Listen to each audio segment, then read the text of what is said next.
Welcome to my YouTube channel. आज हम discuss करने वाले हैं जनरेट फिबनाको सीरीज़।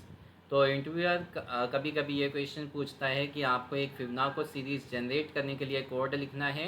ओके, तो एक्चुअली जो फिबनाको सीरीज़ होती है, पहले मैं आपको वो समझा देता हूँ। फिबनाको सीरीज़ का मीनिंग है कि यहाँ पर सपोज़ करो कि दो एलिमेंट्स है 1 एंड 1। तो 1 एंड 1 का सम करने के बाद 2 आता है। देन 1 2 का सम करेंगे तो यहाँ पर 3 आएगा। 2 3 का सम करेंगे तो यहाँ पर 5 आएगा। एंड 3 5 का सम करेंगे तो यहाँ पर 8 आना चाहिए। ओके, तो फ्रेंड्स इसमें होता क्या है कि दो एलिमेंट्स का सम करने के बाद थर्ड एलिमेंट जनरेट होता है। इसका मतलब कि दो एलिमेंट का सम उनके बाद वाले एलिमेंट के इक्वल होना चाहिए, तो इसको हम फिबनाको सीरीज़ बोलते हैं। ओके फ्रेंड्स, तो देखिए चलते हैं किस तरीके से इसका हम सॉल्यूशन करेंगे, किस तरीके से हम फिबनाको सीरीज़ को जनरेट करेंगे।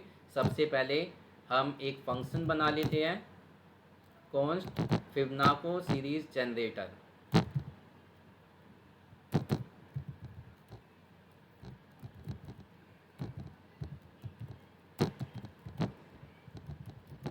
ओके, फिबनाको सीरीज़ जनरेटर हमने इसको नेम दे दिया है। हम इसमें कितना भी लंबा फिबनाको सीरीज़ को जनरेट करा सकते हैं। ये कुछ ना कुछ आउटपुट रिटर्न करेगा, वो हम बाद में देखेंगे कि क्या आउटपुट होगा। ओके, एंड देन इसको हम कंसोल भी करा लेंगे फिबनाको सीरीज़। अभी हम यहाँ पर पास कर रहे हैं कि हम कितने नंबर तक की फिबनाको सीरीज़ जनरेट कर रहे हैं। सपोज़ हम यहाँ पास कर रहे हैं n की वैल्यू 10। ओके, तो हम यहाँ पर 10 तक के नंबरों की फिबनाको सीरीज़ जनरेट करेंगे। ओके, तो हमने यहाँ पे ले लिया n। यहाँ से हमने इनपुट पास कराया है तो उसको यहाँ पे गेट भी कराना होगा।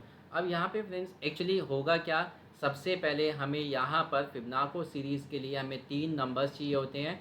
एक हम लेंगे n1, एक लेंगे n2 एंड एक लेंगे उनका सम। ओके, तो हमने कहा कि लेट जो n1 की वैल्यू है, n1 को हम मानकर चलते हैं कि अभी ये 0 है। ओके, एंड लेट n2 की जो वैल्यू है वो हो गया हमारे पास 1। दो नंबर हम ले लेते हैं एंड देन एक लेते हैं सम की वैल्यू इनिशियलाइज कर रहे हैं 0 से। ओके, सबसे पहले हमने यहाँ पे कंसोल कराया कि फिबनाको सीरीज़ हमारा सही पैटर्न में दिखना चाहिए। कंसोल डॉट लॉग हमने कहा कि सबसे पहले n प्रिंट हो जाए। ओके, देन हमने यहाँ पे बोला कि हमारे पास n2 प्रिंट हो जाना चाहिए। ठीक है, इसके बाद हमारे पास n तक के नंबर्स हैं तो उसके लिए हम एक फॉर लूप लगा लेते हैं। फॉर लेट i इक्वल, हमारी i की जो वैल्यू है वो 0 से चलना शुरू होगी एंड देन i की वैल्यू लेस देन n हो गया and then i plus plus. Okay, सारे नंबर का रोटेशन कर रहे हैं हम। यहाँ पे सबसे पहले जो सम है, सम के अंदर दोनों नंबर का सम होके आएगा।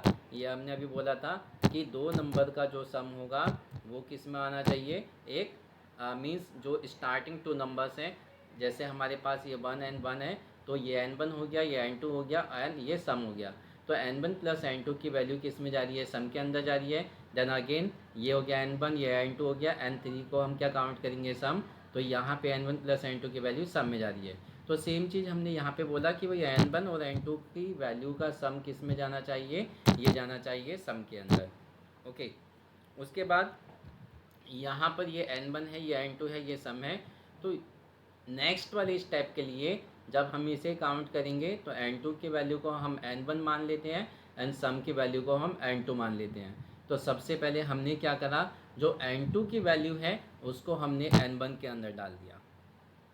ओके, तो हमें क्या करना है, सम की वैल्यू को उठा के n2 में डालना है, n2 की वैल्यू को n1 में डालना है। लेकिन n2 की वैल्यू को अगर हम n1 में डालेंगे तो उसके लिए पहले हमारे पास n1 खाली होना चाहिए। तो हम यहाँ पे क्या करेंगे, सबसे पहले उठा के डालेंगे कि हमने कहा कि भाई जो n1 है, n1 के अंदर n2 आ जाए। ओके, तो n1 के अंदर n2 आ गया। जब n1 के अंदर n2 की वैल्यू हो जाएगी तो n2 ब्लैंक हो चुका है। अब हम क्या करेंगे, n2 के अंदर सम को उठा के डाल देंगे। ओके, तो इस तरीके से ये पूरी फिबोनाची सीरीज़ जनरेट हो जाएगी एंड फाइनली हम यहाँ पर सम की वैल्यू को प्रिंट कराते चले जाएंगे। ओके, देखते हैं कि हमारे पास क्या आउटपुट जनरेट होता है।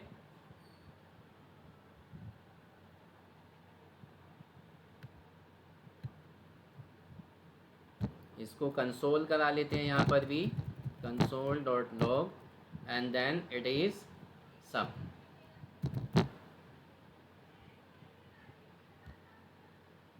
तो आप यहाँ देख सकते हैं 0 1 1 2 3 5 8 13 इस तरीके से पूरा ये एक क्या है फिबोनाची सीरीज़ जनरेट हो चुका है। ओके, तो फिबोनाची सीरीज़ जनरेट हो चुका है, इसका मतलब हमारे पास आउटपुट ये आ गया है कि अगर हमें यहाँ पे सिर्फ कंसोल कराना है तो हम इसे रिटर्न नहीं कराते, वरना हम इसे क्या करेंगे एक एरे के अंदर जो है पुश कराते जाएंगे सारे के सारे डेटा को। सपोज करो कि हमने यहाँ पे क्या करा, एक रिज़ल्ट ले लेते हैं। ओके, एंड देन हम क्या करें, इस रिज़ल्ट के अंदर सबसे पहले हमने रिज़ल्ट के अंदर पुश करा दिया n1 को। ओके, देन रिज़ल्ट के अंदर पुश करा दिया n2 को।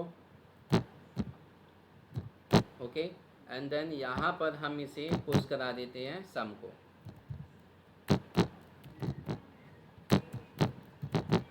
ओके, देन हम इसे रिज़ल्ट को रिटर्न करा देंगे।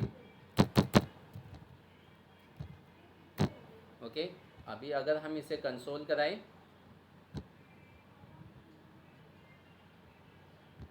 इसे अनकमेंट कर लेते हैं। ठीक है, ये दोनों कंसोल भी हटा लेते हैं तो हमारा एग्जैक्टली आउटपुट सही तरीके से दिख पाएगा यहाँ पर। ओके, तो अभी आप देख सकते हैं यहाँ पे हमारे पास फिबोनाची सीरीज़ जनरेट हो चुकी है। 0 1 1 2 3 5 8 कि दो नंबर का जो सम है वो थर्ड है, एंड देन इन दोनों नंबर का सम ये आ गया है थर्ड, देन इन दोनों का सम क्या है 3 आ गया। तो इस तरीके से आप फिबोनाची सीरीज़ को जनरेट कर सकते हैं। ये काफ़ी फेमस क्वेश्चन है जो कि अक्सर इंटरव्यूअर जो है एडवांस लेवल पे पूछ लेता है कि आपको एक फंक्शन बनाना है फिबोनाची सीरीज़ को जनरेट करने के लिए। सिंपल आप या कंसोल भी करा सकते थे, बट मैंने यहाँ पे रिटर्न कराया था, रिटर्न को फाइनली यहाँ पे कंसोल करा रहा था, इसलिए मैंने सारा कुछ उठा के यहाँ पे एक एरे के अंदर फिल अप कर दिया है। Okay friends, thanks for watching this video, see you in the next.